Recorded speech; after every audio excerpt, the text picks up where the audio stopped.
Thank you for joining us today. This is Jason Henry, Northeast Texas. I wanted to talk to some of y'all about what kind of vaccines we give our cattle.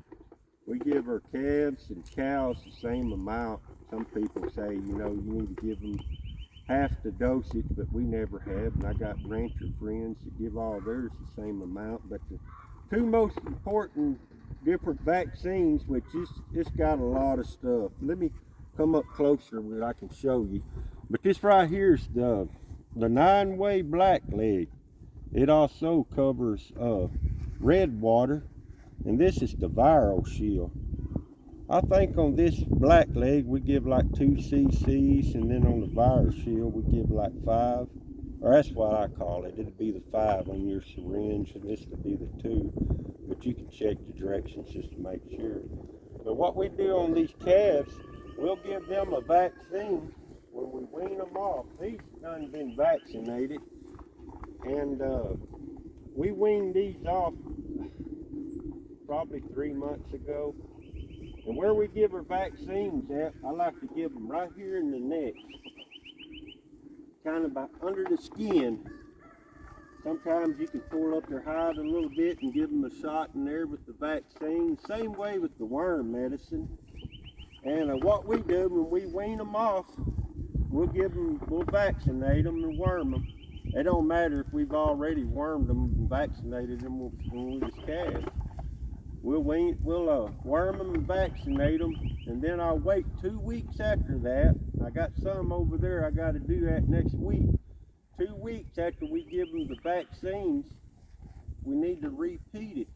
But I take them to the vet the second time because I want to get them the veins vaccination. That's real important. As far as I know, the vet has to give that for them. And when I take them to the vet, I tell them to go ahead and give them all their vaccinations over again that second week, and he'll give them the veins vaccinations. And usually we'll get them branded too, because they only charge $2 or $3 a brand. Get it all taken care of, and they're good to go for another year. But there's also pour-on wormer. They got cytodectin, ivermectin, different ones you just pour down their back. And they're good to kill lice with in the spring, because it won't be long, I noticed one helper today in another pasture's already getting lice. In the wintertime, they pick up a lot of lice, and you can tell their hair start getting thin along here where they rub up against trees and stuff.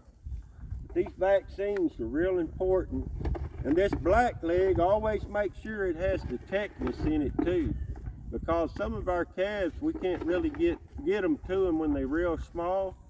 And when we vaccinate them when they're about 2-3 months old, we'll go ahead and band them too. And if you make sure you got the tetanus in that blackleg, which it will be if it's a 9 and 1, and that way he won't get blood poison and die when you band them. But anyway, I just wanted to share it with y'all. Some of you already know it, but some of you beginners might not. But you can buy these vaccines at pretty much any feed store, and make sure you keep them cold.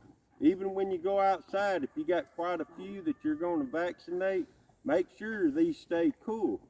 Keep them in a lunchbox with a little bit of ice, and don't let them get hot. That's about all I'm going to say. That's about all I can think of right now about that. But y'all enjoy y'all's weekend, and God bless everybody.